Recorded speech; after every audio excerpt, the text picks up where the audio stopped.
कितने करोड़ हिंदू हैं देश में उसकी गिनती किए बिना इतने करोड़ हिंदुस्तानी हिंदू बोल रहे हैं कि राम मंदिर बनवाइए। नहीं सुना आपने। क्या मोहन भागवत जी की बात सुनेंगे प्रधानमंत्री नरेंद्र मोदी? सीधा सवाल। इस देश से मोहब्बत करने वाले हर इंसान की बात सुनेंगे। जो भारत का नागरिक है, लोकतंत्र तो इसी को कहते हैं कि लोकतंत्र में लोक की बात सुनना।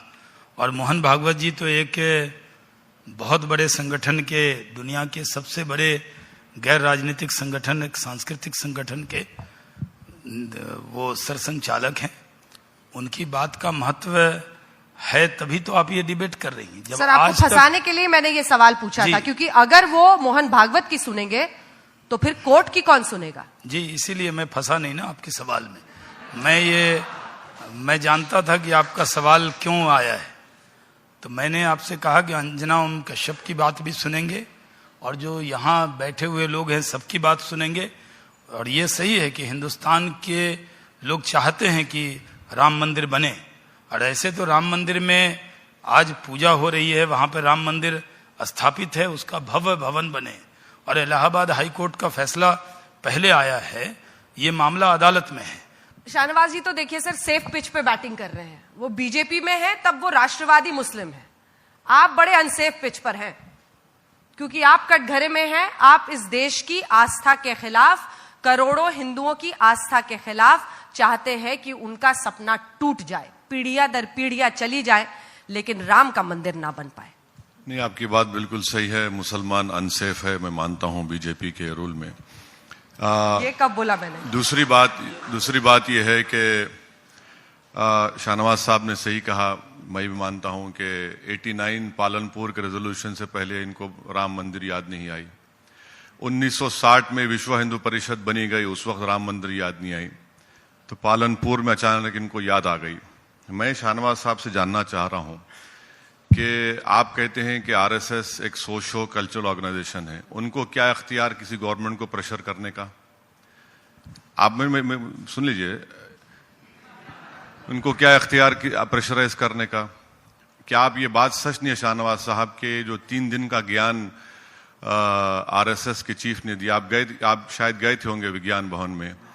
उस 3 दिन के उसमें उन्होंने कहा था कि मैं ऑर्डिनेंस के खिलाफ हूं। फिर विजयदशमी की स्पीच में उन्होंने कह दिया कि ऑर्डिनेंस लेकर आओ। तो आखिर किस्सा क्या है? आप क्या आरएसएस को सुनेंगे या नहीं सुनेंगे? अगर आप सुनेंगे तो फिर यह बताइए, फिर हिंदुस्तान की आर्टिकल 123 में क्लियरली लिखा है कि इमरजेंट सिचुएशन, मंदिर इमरजेंट सिचुएशन नहीं हो सकता। तो इस पे आप क्या राजनीति करना चाह रहे हैं? और मुझे लगता है कि आप और आरएसएस मिलकर ये तय कर चुके हैं कि पेट्रोल की कीमतों पर बात ना हो, डॉलर जो बढ़ चुका उस पर बात ना हो, मॉब लिंचिंग जो है उस पर बात ना हो, एमजे अकबर के बदनामी के कारनामों पर बातचीत ना हो।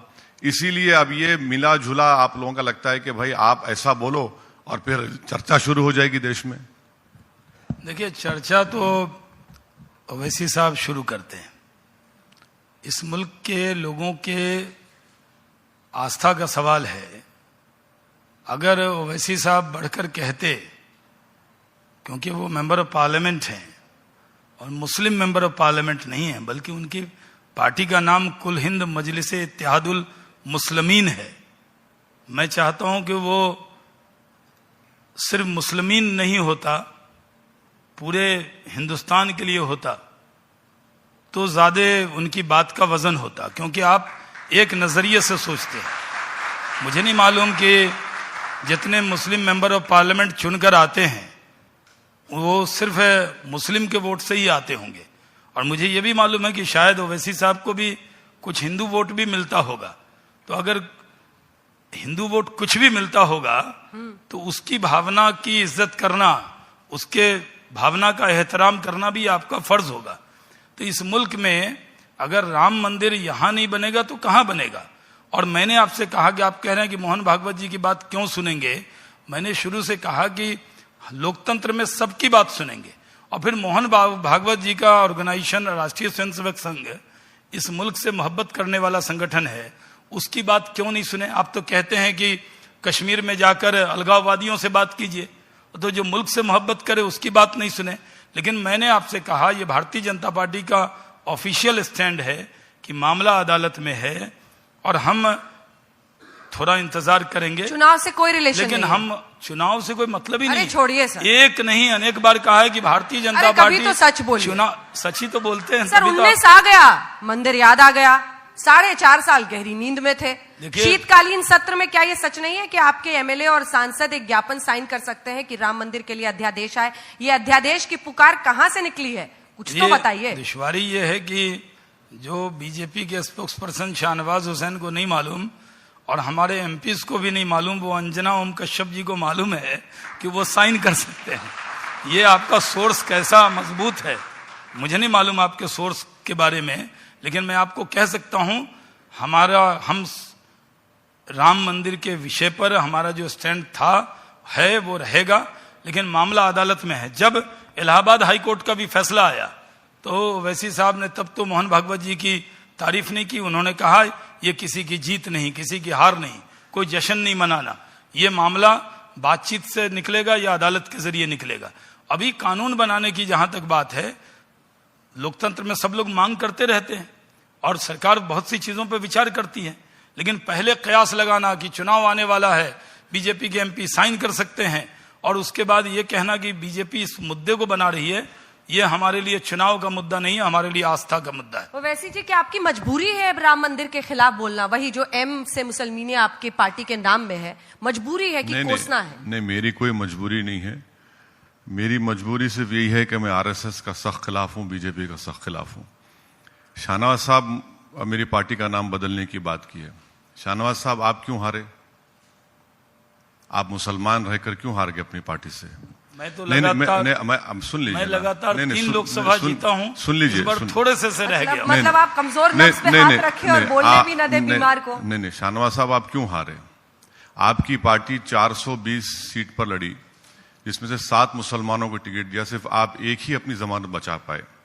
दूसरी बात, आप ये कह रहे हैं कि मुझे अपनी पार्टी का नाम बदलना चाहिए। सर, आपके एनडीए में अकाली दल क्या है, शिवसेना क्या है, ऐसे कितने नाम में गिनवा दूं आपको? आपको उस पर कोई तकलीफ नहीं होती। तीसरी बात यह है कि बाबरी मस्जिद का जो मसला है, आप अपने पार्टी से ये क्यों नहीं कह देते कि भाई एक डेफिनेट स्टैंड लीजिए? और मोहन भागवत का राम मंदिर के बारे में 2012 के बाद पहली मर्तबा विजयदशमी के उस मौके पर उन्होंने 2012 के बाद पहली मर्तबा बात कही है, और ये बड़ा प्लानिंग से लोग करते हैं। अब 29 तारीख को हियरिंग है, तो फौरन कोई ना कोई बोल देता है इनके पास से। तो हम ये जानना चाह रहे हैं कि भाई आप, अगर एक बात बताइए शाहनवाज साहब, मुसलमानों पे उंगलियां उठती हैं क्या? कोई नहीं उठाता। अब ये बताइए फिर मोहन भागवत ने क्यों कहा विज्ञान भवन में कि मुसलमानों पे उंगलियां उठती, उंगलियां खत्म हो जाएंगी? आप पढ़ा करिए ना जरा, कभी मोहन भागवत की बात को पढ़ा करिए। अब मैं जानता हूं कि आपकी तकलीफ क्या है, मगर देखिए, मोहन भागवत ने आप पर भी उंगली उठा दी कि शाहनवाज हुसैन पर उंगलियां उठती हैं, आप मसला हल कर दीजिए, दे दीजिए। ये हम ये कह रहे हैं कि अगर ये इस तरह से अगर ऐसा मसले का हल ऐसा नहीं निकल सकता। असल दुश्वारी ये है कि ओवैसी साहब उसी पेज को पढ़ना चाहते हैं जिस पर इनकी नजर इनको सूट करती है। मोहन भागवत जी ने मुसलमानों के लिए इतनी अच्छी बात कही। क्या कही? उन्होंने कहा कि हमारा हिंदुत्व बिना मुसलमानों के पूरा हो ही नहीं सकता। अच्छा शाहनवाज साहब, एक बात, क्या आप चोरी का सामान है? नहीं। मोहन भागवत ने कहा था 2014 में बंगाल में। शाहनवाज साहब, आप बताइए कि आपके रगों में हिंदुओं का खून है? देखिए, मैं आपको इतनी मिसालें दे दूंगा शाहनवाज साहब। मैं जवाब दे दूं। राम के वंशज हैं, कल गिरिराज सिंह ने कहा। नहीं, और अच्छा, कल गिरिराज सिंह आपके बिहार के कह दिए, अगर नहीं करेंगे तो जला देंगे। अरे जलाएं क्या भाई? जी, मैं जवाब दूं। नहीं, 2 बार इतनी बातें मोहन भागवत की मेरे सामने है, आपके सामने है। आप अच्छा ये बताइए, क्या मुसलमान इस मुल्क के लिए थ्रेट है? थ्रेट होता तो खड़ा तो है मुसलमान तो आपके सामने। आप जिस पार्टी से वाबस्ता हैं, उस बंच ऑफ थॉट्स में गोलवालकर ने लिखा कि मुसलमान और क्रिश्चियन इस मुल्क के लिए इंटरनल सिक्योरिटी थ्रेट है। और मोहन भागवत जी ने क्या कहा उनके बारे में? सुनिए, देखिए, मोहन भागवत जी ने क्या उस लाइन को ऑन किया क्या?